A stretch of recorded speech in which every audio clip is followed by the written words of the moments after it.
지난주에 봄에 대해서 여러분들과 말씀을 나누었었습니다. 봄의 계절의 변화에 따라서 하나님께서 여러분들에게 분명히 말씀하고 싶어 하시는 것이 있습니다. 따스한 햇살과 피어나는 꽃을 보면서 신앙이 없는 사람들도 소망을 갖고 앞날에 대해서 희망차게 다시 한번 일어서서 도전해 봅니다. 하물며 우리 신앙인들이야 하나님께서 이 자연의 변화를 통해서 여러분들에게 분명히 말씀을 걸어오시는 것이 있습니다. 여러분의 많이 낙심했던 절망해 있던 추워서 움츠러들어 있던 여러분들의 신앙과 가슴에 주님께서 노크하시는 것 같아요. 이 계절의 변화에 봄이 오는 이 소식 가운데 여러분들에게 새로운 소망이 있었으면 좋겠어서 봄이라는 주제로 오늘도 말씀을 전합니다. 봄, 오늘 말씀의 제목을 같이 한 번만 좀 봐주시겠어요? 오늘 말씀의 제목은 이렇게 정해 보았습니다. 말씀의 제목은요, 봄, 주님의 바라봄 속에서 누구를 본다고요? 나를 보다. 다시요, 봄, 주님의 바라봄 속에서 나를 보다. 봄이라는 것은 우리 계절의 변화에 하나님께서 여러분들에게도 꽃피는 봄이 오듯이 따스한 햇살이 비추듯이 여러분의 이 인생 가운데 또 신앙에도 이 봄이 찾아왔으면 좋겠다 해서 부족한 저를 통해서 오늘 이 말씀을 가지고 여러분 앞에 서게 하신 것 맞습니다. 그리고 두 번째는 이 중의적인 의미로요, 이 봄이라는 것이 어떤 계절의 스프링만 봄이 아니라 이렇게 눈으로 바라본다라는 seeing이라는 seeing를 써서요, 이렇게 바라봄도 봄이라고 볼 수 있는데 오늘은 그 봄에 대해서 여러분에게 말씀을 좀 나누고 싶습니다. 주님의 바라봄, 주님이 여러분들을 어떻게 바라보시느냐, 오늘 성경 속에 나와 있는 한 인물을 우리가 조명해 보면서 와, 이 사람에게 예수님이 또 하나님이 이렇게 집중하시고 이렇게 바라봐 주셨구나. 그 모습을 우리가 똑같이 나에게 대입해서 하나님이 오늘 나 같은 사람도 이렇게 보아주시는구나. 그래서 그 주님의 바람 속에서 누구를 봤으면 좋겠어요? 나를 봤으면 좋겠어요. 내가 어떤 존재인지. 주님이 나를 이렇게 여겨주시는구나. 우리가 오늘 그것을 여러분들의 소망의 근거로 삼아서 삶의 자리에서 우리가 같이 일어났으면 좋겠다라는 거예요. 같이 말씀을 우리가 따라가 보면 그 예수님의 시선 속에 그 시선을 따라가다 보니까 거기에 와, 이렇게 사랑했구나라는 게 막 느껴지고요. 그 따스한 시선을 받았던 인물들이 마침내 나중에 자기도 눈이 띄어져서 그전에는 몰랐는데, 그전에는 그렇게 따스한 시선이 많이 있었음에도 그것을 깨닫지 못하다가 나중에 가서는 와, 진짜 이렇게 나를 바라봐 주셨구나 하고 자기도 눈을 떠서 그 주님을 이제야 바라보게 되는 거죠.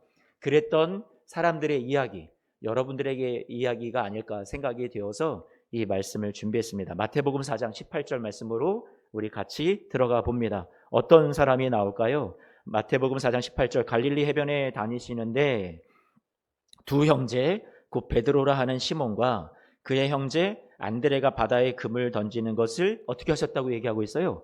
네, 보셨다라고 말씀하고 있습니다.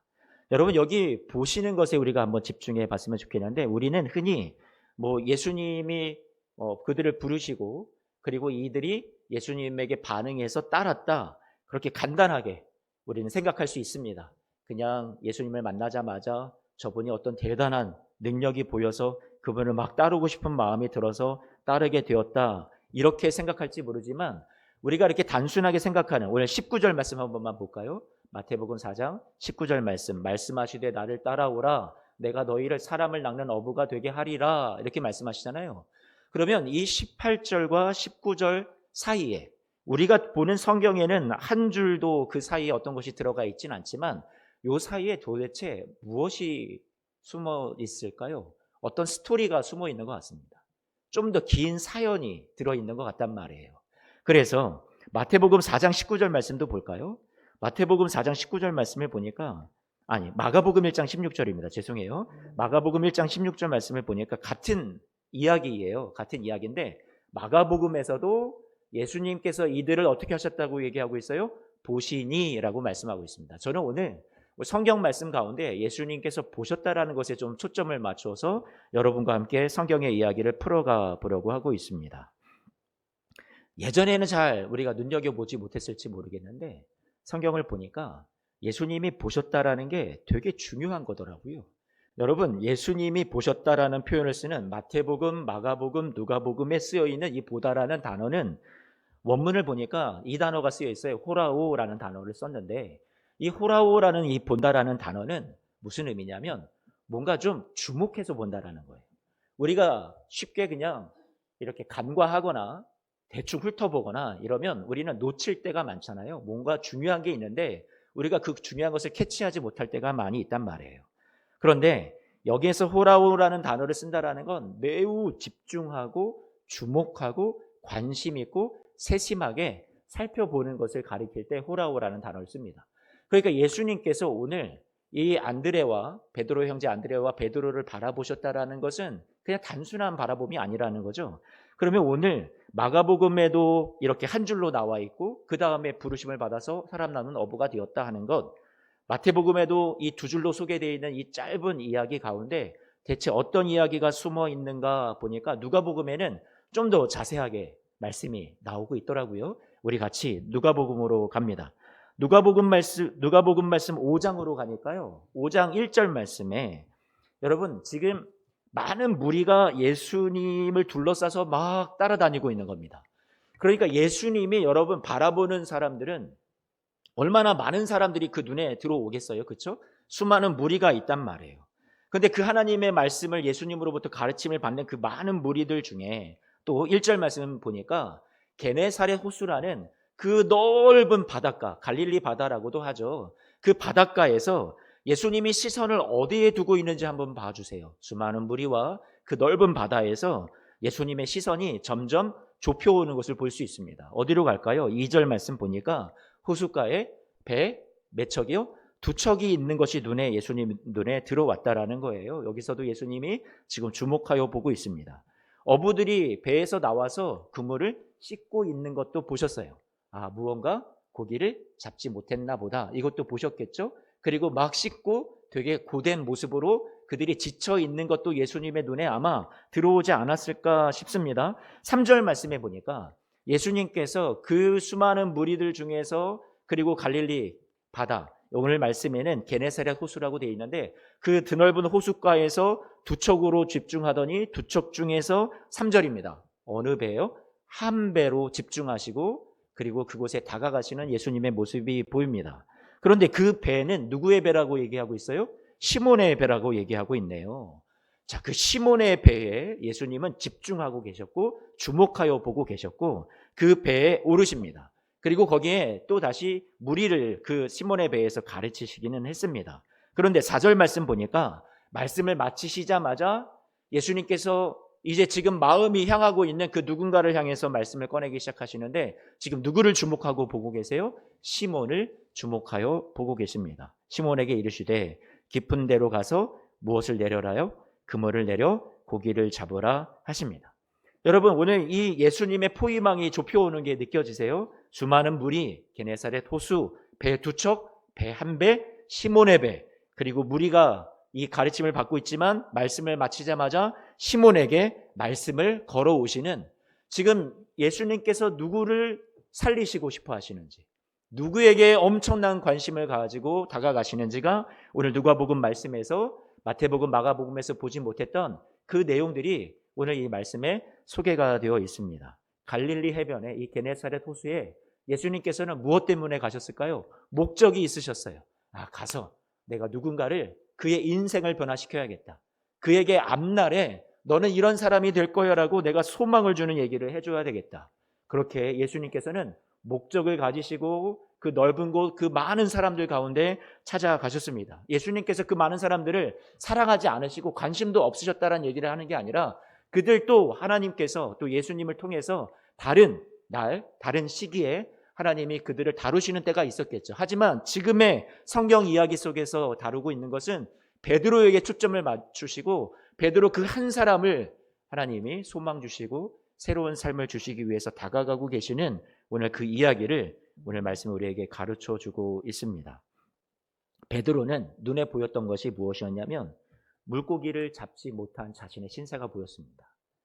열심히 그물을 내렸지만 그것을 고기를 얻지 못하고 실패하고 낙심하고 있는 동료 어부들이 보였습니다. 그리고 지쳐있는 자신의 모습도 보였고요. 텅 비어있지만 깨끗하게 씻어놓은 그물이 보였습니다. 그런데 예수님의 시선에는 지금 누가 보였냐면 고기를 잡지 못해 낙심한 베드로가 보였지만 그 낙심한 베드로 너머에 말씀에 의지해서 그물을 다시 내릴 수 있는 베드로까지 보였던 겁니다. 여러분 오늘 말씀 속에서 그것을 우리가 느껴봤으면 좋겠어요. 물고기가 마침내 많이 잡히는 것도 예수님은 멀리 내다봤습니다. 그런데 그 배와 물고기 그 많은 이득을 다 내려놓고 눈에 보이는 복이라는 어떤 세상의 조건들을 다 내려놓고 예수님을 따르기로 제자의 삶을 살기로 결단하는 베드로의 모습을 어떻게 하셨던 거예요? 예수님께서 보셨던 거죠. 그러니까 예수님은 그 꿈을 가지고 그 소망을 가지고 지금 누구에게로 다가가셨냐? 베드로에게 다가가셨던 겁니다. 예수님이 베드로를 바라보실 때 심히 좋으셨을 거예요. 너무 좋았을 거예요. 베드로가 앞으로 새 소망을 갖고 새로운 인생을 살아가게 될 것에 대해서요. 여러분 요한복음에서는 보다라는 단어를 아까 마태, 마가, 누가복음을 주로 살폈다면 요한복음 말씀에도 베드로와의 만남의 이야기가 나오는데 사실 성경에 이 누가복음 1장, 마태복음, 마가복음에 나와 있는 4장과 1장의 이 말씀보다 더 빨리 베드로와 예수님의 첫 번째 만남이 요한복음에 소개되거든요. 그런데 이 요한복음에서 예수님이 보실 때 보다라는 단어는 뭘 쓰고 있냐면 블레포라는 단어를 쓰고 있습니다. 이 블레포라는 것은 무엇이냐? 어떤 의미가 있느냐면 영적인 봄이에요.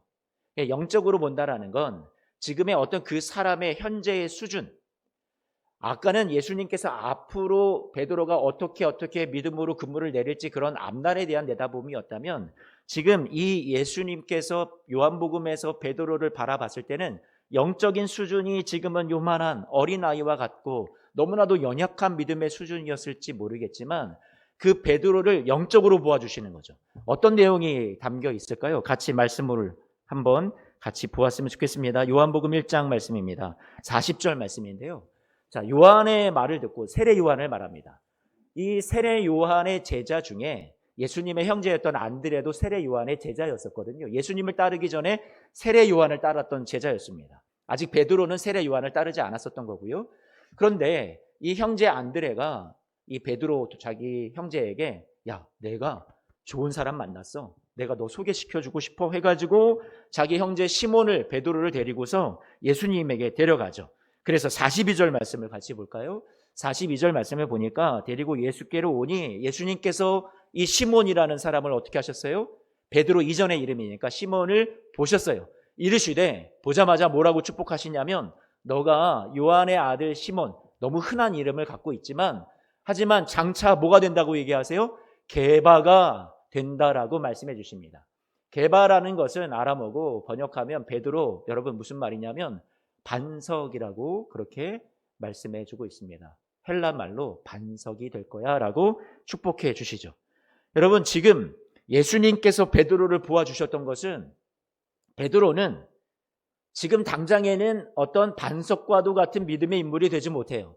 그런데 예수님께서는 영적으로 보아주시는 거죠. 베드로를 어떻게 보아주셨냐면 너는 지금은 부족할 수 있어. 지금은 흔들리는 사람이 될 수 있어. 믿음이 약하고. 하지만 너는 앞으로 반석과도 같은 게바, 베드로 같은 반석과도 같은 그런 아주 훌륭한 믿음의 사람이 되어서 많은 사람들을 너가 견고하게 세워줄 수 있는 그런 사람이 될 거야 라고 베드로의 앞날에 대해서 어떻게 해주신 거예요? 소망해 주시면서 이 눈으로 베드로를 보아주셨습니다. 사랑하는 성도 여러분, 주님의 시선이 머무는 곳을 따라가 보니까 거기에는 뭐가 있었냐면 소망이 있었어요. 주님의 시선이 머무는 곳을 따라가 보니까 거기에는 누가 있었냐면 사람들의 관심과 조명을 받지 못했던 이들이 있었어요.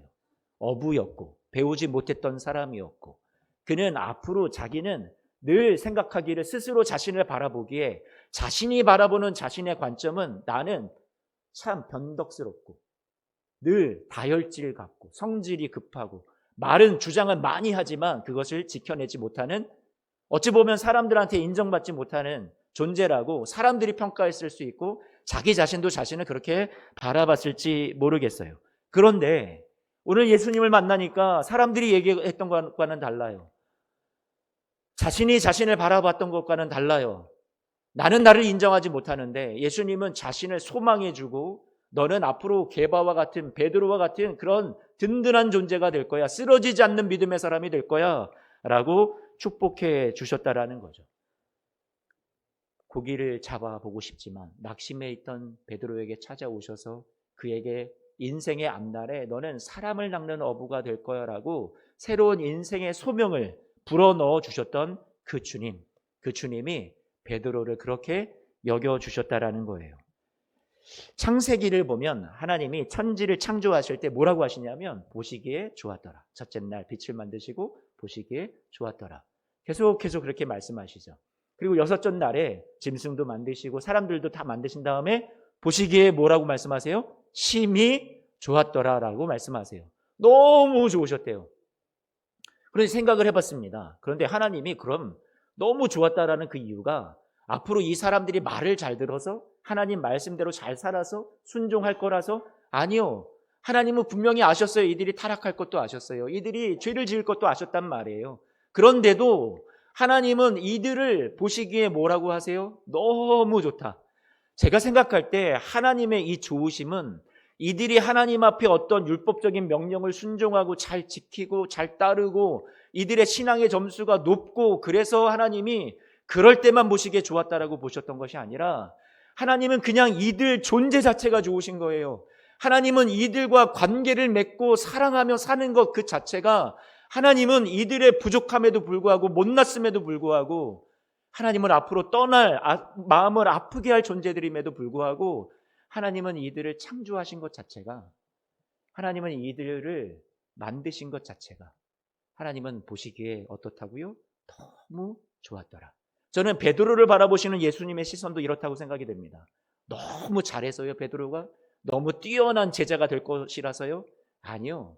그 뛰어난 제자가 될 것이라서 사랑하시고 그 눈으로 바라보셨던 것이 아니라 지금 현재 나약한 투성이, 모자람 투성이, 변덕스러운 사람, 하지만 그 베드로를 보시기에 너무 좋아서 그래서 축복해주고 소망해주고 기다려주고 포기하지 않고 이끌어주셨던 주님의 시선이 오늘 여러분 이 말씀 가운데 저는 느껴집니다. 여러분들도 오늘 그 주님의 시선이 느껴졌으면 좋겠어요. 사람들이 보는 시선에 베드로는 많이 배우지 못한 어부예요. 성급하고 다혈질에 말만 앞섰지 자기가 한 말에 책임도 제대로 지지 못하는 사람이었을 수 있어요. 변덕스럽다고 생각했을 수 있어요. 사람들의 평가고 자신의 평가예요. 늘 흔들리는 사람이었을 수 있어요. 그래서 사람들의 시선에는 사랑이 없었고요. 따뜻함이 없었고요. 소망이 없었을 거예요. 하지만 예수님이 보신 그 시선에는 사람들이 그 인정하지 못했던 연약함, 투성이 시몬 안에서 예수님은 베드로를 볼 수 있었어요. 반석을 볼 수 있었어요. 흔들리지 않는 믿음을 볼 수 있었어요. 소망해 주신 거죠. 당장은 아니어도 앞으로 하나님 아버지가 그 베드로의 인생 안에 그려가실 멋진 그림이 작품이 보였던 거예요. 그래서 예수님도 아버지 하나님의 마음처럼 이 베드로 그냥 그 존재만으로도 보기에 좋으셨을 거란 생각을 해봅니다. 저는 이 예수님이 베드로를 바라보면서 그가 잘못하고 실수할 때마다 여러분 막 인상이 막 오만 가지로 막 우거지면서 구겨지면서 이렇게 베드로를 바라보셨기보다 늘 잔잔한 마음과 미소 따뜻한 얼굴로 이 베드로를 바라봐 주시지 않았을까. 지그시 보시면서 너는 게바가 될 거야. 베드로가 될 거야. 그렇게 항상 응원해 주시는 바라봄이 아니었나 생각이 됩니다. 여러분, 사람들의 최초의 범죄는 아담과 하와가요. 어디에서부터 시작을 하냐면 보는 것에서부터 시작이 돼요. 그래서 선악과를 먹을 때도 보암직도 하고 여기서부터 출발을 하잖아요. 바라봄이라는 게 매우 중요한 것 같습니다. 여러분은 여러분에게 낙심을 주고 실망을 주고 우리의 마음에 시험에 들게 만드는 이유가 많은 것들이 세상이 주는 시선인 것 같습니다. 또 사회적인 어떤 우리가 가진 것에 의해 우리의 어떤 더 많은 복을 받는 것에 현실적인 현세적인 그런 조건도 눈에 보이는 것에 너무 많이 우리의 시선이 치우쳐 있는 것 같습니다. 그런데 여러분 우리 오늘 하나님의 시선으로 우리를 좀 봤으면 좋겠어요. 이 아담과 하와도 그 시선을 좋은 시선을, 하나님이 봐주셨던 시선을 잃게 되니까 여러분, 아담과 하와가 어떻게 돼요? 숨어버립니다. 왜요? 하나님의 시선을 피하게 되죠.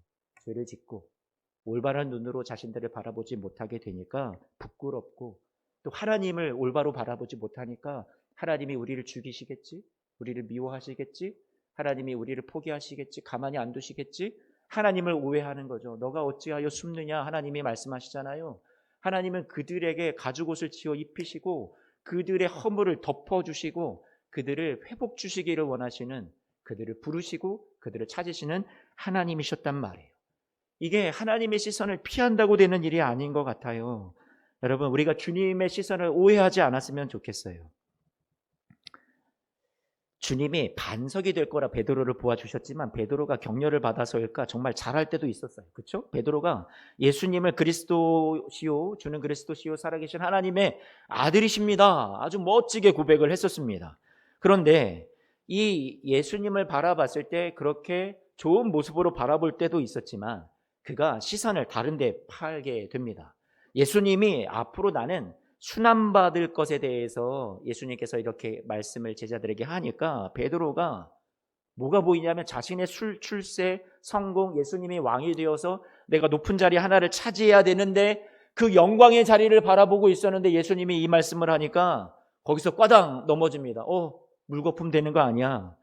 여러분, 그러다가 예수님으로부터 그 칭찬이 무색하리만큼 사탄아 내 뒤로 물러가라라는 그런 질타를 받게 됩니다.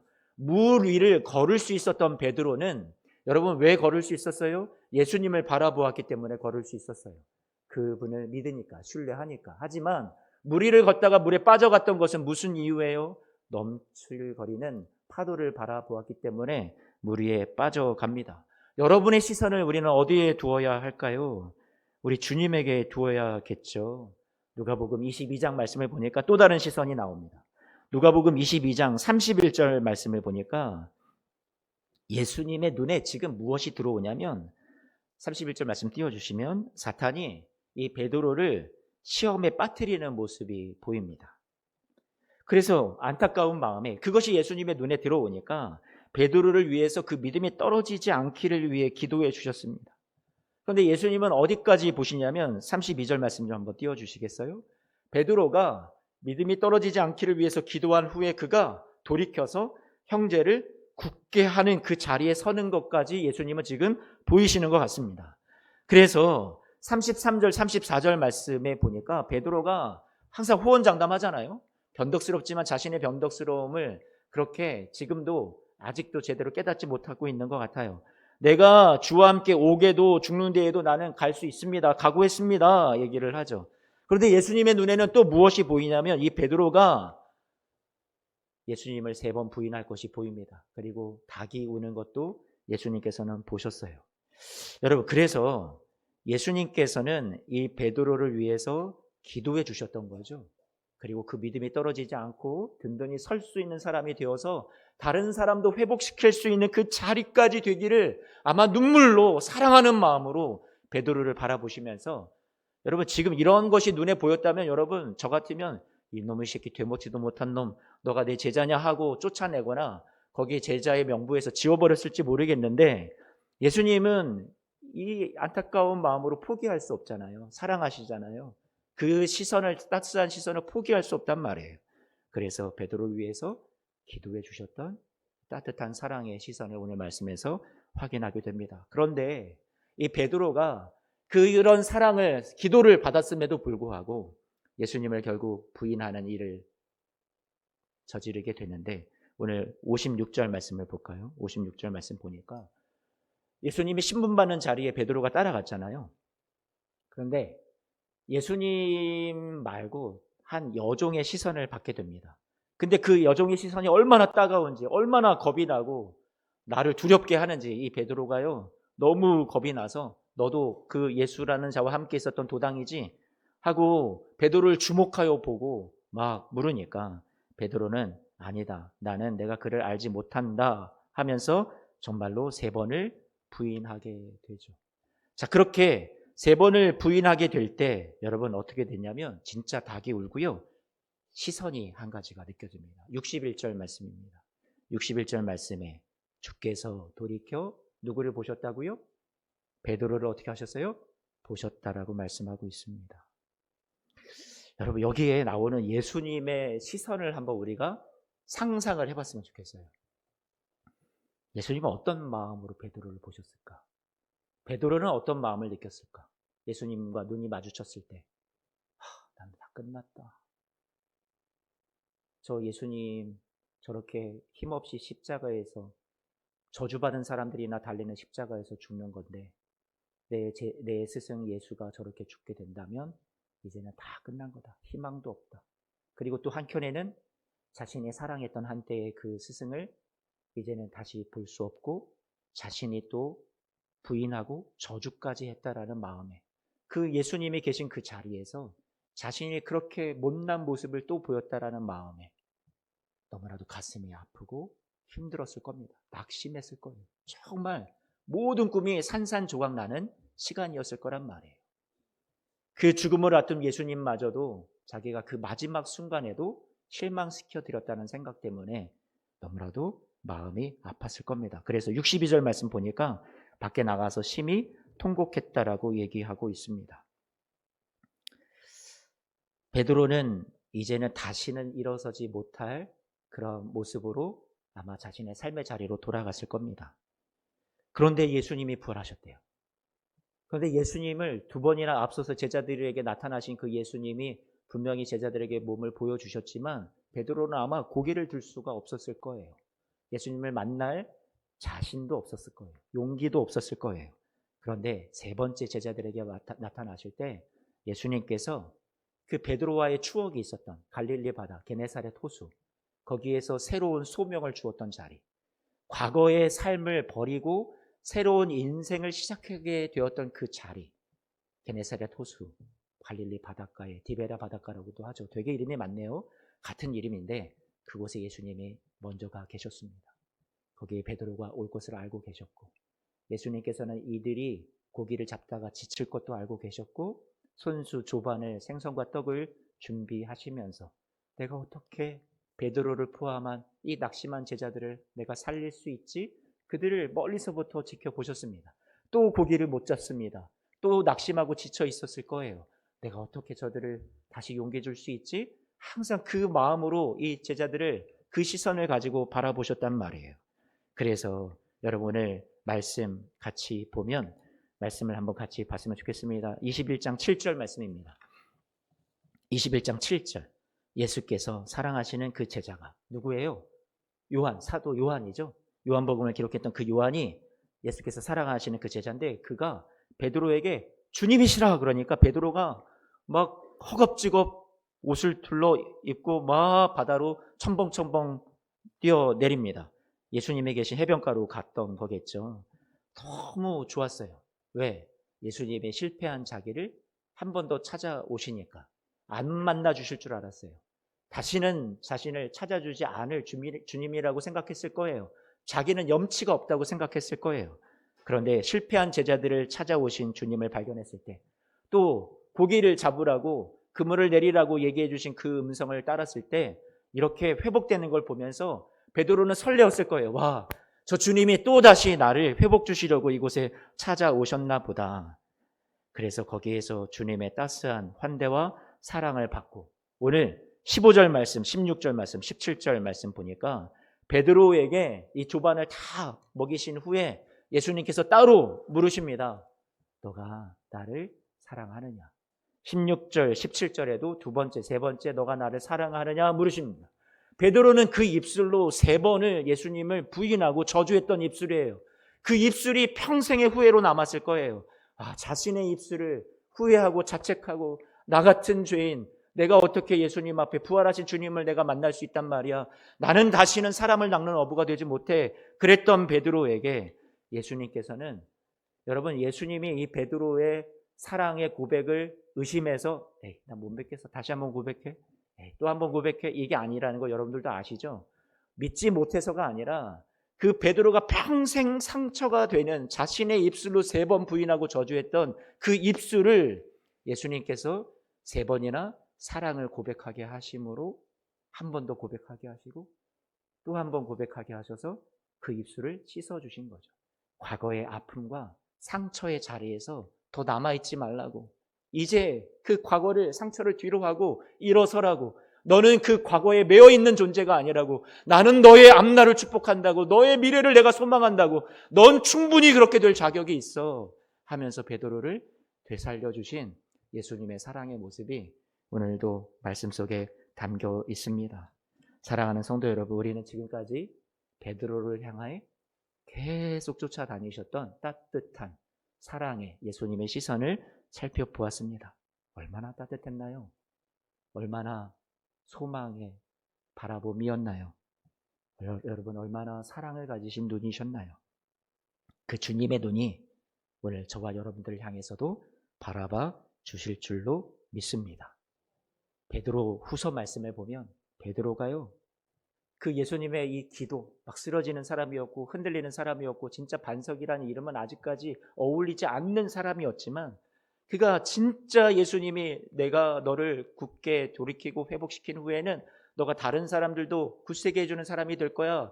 진짜 베드로가 이렇게 됩니다. 그래서 베드로후서 1장 12절 말씀을 보면 이 성도들을 향해서 이렇게 말씀합니다. 베드로후서 1장 12절 말씀 좀 띄워주시겠어요? 너희가 이미 알고 있는 진리에 그래 너희가 서 있지. 하지만 우리가 서 있는 것에서 더 서 있어야 돼. 항상 너희에게 내가 생각나게 하고 싶어. 왜? 나도 쓰러지는 존재였거든. 그런데 우리가 이 진리 가운데 서 있는 거 진짜 중요해. 이런 얘기를 왜 할 수 있었겠어요, 베드로가요? 이제 진짜 서 있는 사람이 되었단 말이에요. 진리 가운데 든든히 반석과도 같이 베드로가 베드로다운 삶을, 신앙을 갖게 되었던 거죠. 누구의 기도가 응답된 거예요? 예수님의 기도가 응답된 거예요. 여러분, 누구의 시선이 이대로 비전대로 이루어진 거예요? 예수님의 바라봄대로 베드로가 진짜 그러한 사람이 된 거예요. 그래서 성도들을 자꾸 세워줍니다. 뭐라고 하냐면 16절 말씀에 베드로가 내가 이렇게 얘기하는 것은 내가 지어낸 얘기가 아니야. 내가 너희에게 이렇게 자신 있게 이야기할 수 있는 건 나는 친히 그분을, 그분의 위엄을, 그분의 사랑을, 그분의 따뜻함을 내가 어떻게 했다고 얘기해요? 나는 본 자다라고 말씀하고 있어요. 내가 이 사랑을 보았어. 그래서 내가 여러분들도 그렇게 주님이 여러분 세워줄 수 있다라고 나는 믿습니다 라고 얘기한단 말이에요. 사랑하는 성도 여러분, 주님의 시선, 그 주님의 눈빛, 그 불 너머 뒤편에 자신을 배반하는, 그 자신을 부인하는 베드로를 향해서 긍휼히 여기시는 따스한 시선, 오늘 여러분을 포기하지 않고 소중히 여기시는 그 눈빛이 오늘 갈릴리 바다에 나타나셔서 회복 주시고자 그윽한 눈빛으로 그를 용서하시고 다시 일으켜 세워 주시기를 원하셨던 그 눈빛이 오늘 사랑하는 성도님들의 삶에 평생토록 따라다니게 될 줄로 믿습니다. 오늘 그 주님의 시선이 여러분을 포기하지 않으실 거예요. 그래서 오늘 사랑하는 성도 여러분, 과거에 사로잡혀 살아가지 마시고 다른 사람들의 시선에, 또 여러분들을 바라보는 그 낮아진 시선에 여러분들을 매어 계시지 마시고 주님께서 여러분들을 소망하고 계시고 용기 주고 싶어 하시고 마귀 유혹을 이겨내는 믿음이 되도록 세상을 이기는 승리하는 믿음이 되기까지 여러분을 응원하시고 이 따뜻한 눈빛으로 여러분들을 그렇게 계속해서 보아주시니 우리 그 주님을 바라보아 주시기를 주님의 이름으로 축복합니다. 우리의 신앙의 봄이 여러분, 우리 이 주님의 시선을 바라볼 때 주님 진짜 나를 사랑하시는 그 눈빛, 그 시선 제가 진짜 알겠습니다. 그 주님의 사랑의 시선을 확신하면서 오늘도 힘겹지만 우리에게 주어진 이 인생을 다시 한번 소망하면서 우리 인생의 신앙의 봄을 맞아 다시 한번 새 출발하겠습니다. 우리 같이 일어나시는 우리 성도님들 되시기를 축복합니다.